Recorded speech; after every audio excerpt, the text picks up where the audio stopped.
నమస్తే. ఇప్పుడు మీరు చూడబోతున్న వీడియో ఖచ్చితంగా మీకు ఉపయోగపడుతుంది, నచ్చుతుంది కూడా. మరి మీకు నచ్చిన విషయం నాకు తెలియాలి అంటే ఈ వీడియోని మీరు లైక్ చేయాలి, షేర్ చేయాలి, అలాగే మన ఛానల్‌ని సబ్స్క్రైబ్ చేయాలి. మీ సపోర్ట్‌ని నాకు అందిస్తారు కదూ! ఓకే. ఇప్పుడు వీడియోని స్టార్ట్ చేద్దాం. నమస్తే. Welcome to our channel. నేను పద్మిని. ప్రస్తుతంతో పాటు ప్రముఖ ఆధ్యాత్మికవేత్త, జ్యోతిష పండితులు, అమ్మవారి సేవకులు, దత్త గణపతి ఉపాసకులు మురళీధర శర్మ గారు మనతో పాటు ఉన్నారు. మాట్లాడండి. నమస్కారం అండి. మహాదేవ శ్రీమాత. ఫిబ్రవరి మాసం వచ్చేస్తోంది మురళి గారు. అమ్మ. రకరకాల గ్రహ మార్పులు కూడా జరుగుతున్నాయి, అవును. కంజంక్షన్స్ ఉన్నాయి కొన్ని గ్రహాల మధ్య. అవును. సో ఎలా ఉండబోతోంది ద్వాదశ రాశుల వారికి ఈ ఫిబ్రవరి మాసం అనేది తెలుసుకోవాలనుకుంటున్నామండి. ముందుగా అసలు ఏ ఏ గ్రహాలు కలిసి ఉండబోతున్నాయి, మొత్తం 1 మంత్ ఎలా ఉండబోతుంది గ్రహస్థితి అనేది ఒక్కసారి చెప్పిన తర్వాత మనం రాశులలోకి వెళ్దాం. తప్పకుండా రెడ్ టీవీ భక్తి ప్రేక్షకులకు ఫిబ్రవరి నెలకు సంబంధించినటువంటి రాశి ఫలాలు ఏవైతే ఉన్నాయో దానికి సంబంధించి గ్రహచారము గోచారం అనేటువంటిది ఉంటుంది అనేటువంటి విషయాన్ని మీరు గమనించగలరు. చెప్పేటువంటిది ఖచ్చితంగా కూడా ఇది కేవలం కూడా గోచారం.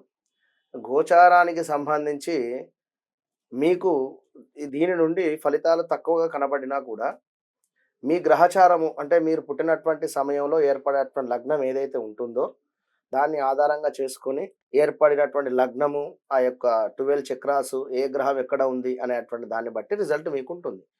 కానీ ఇది మనం చెప్పేటువంటిది ఫిబ్రవరి నెలలో ఏ ఏ గ్రహాలు మారడం వలన ఏ రాశుల వారికి ఏ విధమైనటువంటి ఫలితాలు ఉంటాయి అని.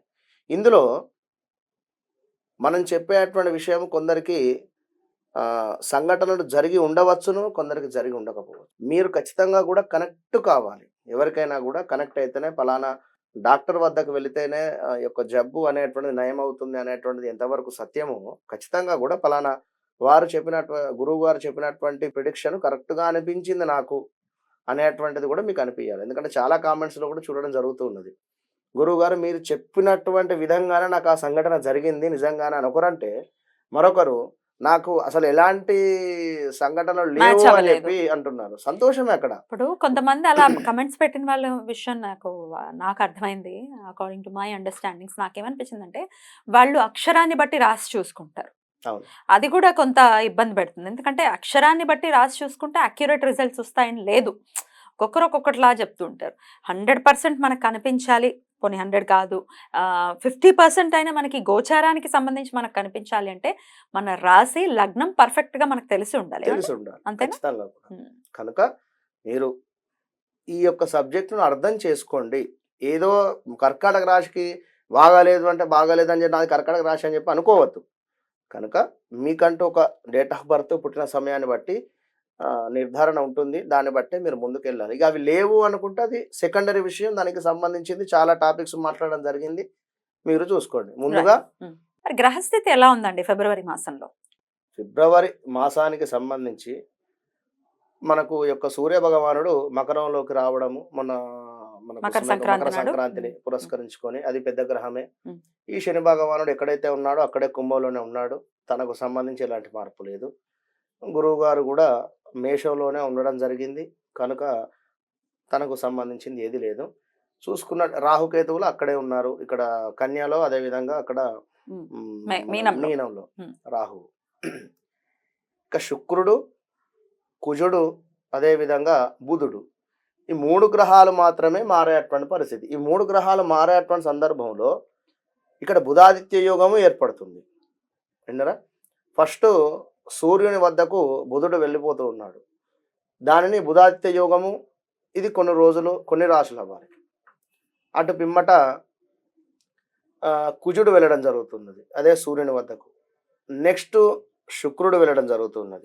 4 గ్రహాలు ఒకే దగ్గర గ్రహ యుద్ధం కూడా ఏర్పడేటువంటి పరిస్థితి. కనుక ఈ గ్రహాలను బేస్ చేసుకొని ఎవరికి బాగుంది, ఎవరికి బాగలేదు అనేటువంటి దాని గురించి మనం మాట్లాడుకుందాం. ఇక తులారాశి వారికి ఫిబ్రవరి మాసం ఎలా ఉండబోతుందండి? 2024 ఫిబ్రవరి నెలకు సంబంధించి తులారాశి వారికి సంబంధించి చూసుకుంటే మాత్రము కాస్త బాలేదు అని చెప్పుకోవచ్చును.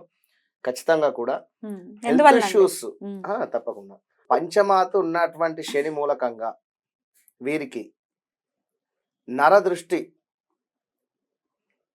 మీరు కూడా ఎన్నోసార్లు చెప్పి ఉన్నారు, నరదృష్టికి నాపరా కూడా పగులుతుంది అనేటువంటి ఇది వీరికి ఇప్పుడు జరిగేటువంటి పరిస్థితి. కేవలం దృష్టి తగులుతుంది. బాగా ఉంది. పంచమ శని అనేటువంటిది డేంజర్ చాలా కూడా అయితే ఇంకా వాస్తవానికి. చాలా రోజులు ఉంటారు కదా ఆయన అక్కడే. అవును. అయితే వీరు ఏం చేసినా కూడా గుప్తంగా చేయండి. ఆడంబరాలకు వెళ్ళకండి. ఏదో కారు కొన్నా అని చెప్పేసి గాని, లేదా హౌస్ కొన్నామని చెప్పి అంటే మంచిదే. మీరు కొనుక్కున్నారు సంతోషమే. కొంచెం టైం బాలేదు. మీరు బయటికి షేర్ చేయకండి. ఏదున్నా కూడా గుప్తంగా ఉంచుకోండి అని చెప్పడం జరుగుతున్నది. రైట్. ఇక 12థ్‌లో కేతువు ఉండేటువంటిది మంచిదే. 12వ స్థానంలో కేతువు ఉంటే విదేశీ ప్రయాణాలకు సంబంధించినటువంటి వారికి మంచి జరిగే ముందుకు వెళ్ళేటువంటి పరిస్థితి ఉంటుంది. ముందుకు తప్పకుండా కూడా విదేశీ ప్రయాణం కానీ లేదా ఎవరైనా రుద్రాభిషేకాలు చేసుకోండి. మంచి ఫలితం ఉంటుంది. హాస్పిటల్ రంగంలో ఉండేటువంటి వారికి మంచి గుర్తింపు రావడం, డాక్టర్స్ కావచ్చును, వారు ఏదైనా కూడా మంచి గుర్తింపు వచ్చేటువంటి పరిస్థితి ఉంది. ల్యాండ్స్ తీసుకోవాలి అనుకుంటే మాత్రం సూపర్. ఈ ఫిబ్రవరి నెలలో భూములు కానీ, భూ సంబంధిత గొడవలు గానీ ఏవున్నా కూడా సద్దుమణుగుతున్నాయి ఖచ్చితంగా. రైట్ అండి. డెఫినెట్ గా చెప్పినటువంటి జాగ్రత్తలు పాటిస్తూ అలాగే రెమెడీస్ ని కూడా ఫాలో చేసుకుని తులారాశి వారు ఈ ఫిబ్రవరి మాసాన్ని చాలా జాగ్రత్తగా డీల్ చేయాలి అని మనస్ఫూర్తిగా మనవి చేస్తూ థ్యాంక్ యూ సో మచ్ అండి. ఇక నెక్స్ట్ ఎపిసోడ్ లో వృశ్చిక రాశి గురించి మాట్లాడుకుందాం. నమస్తే. మహాదేవ.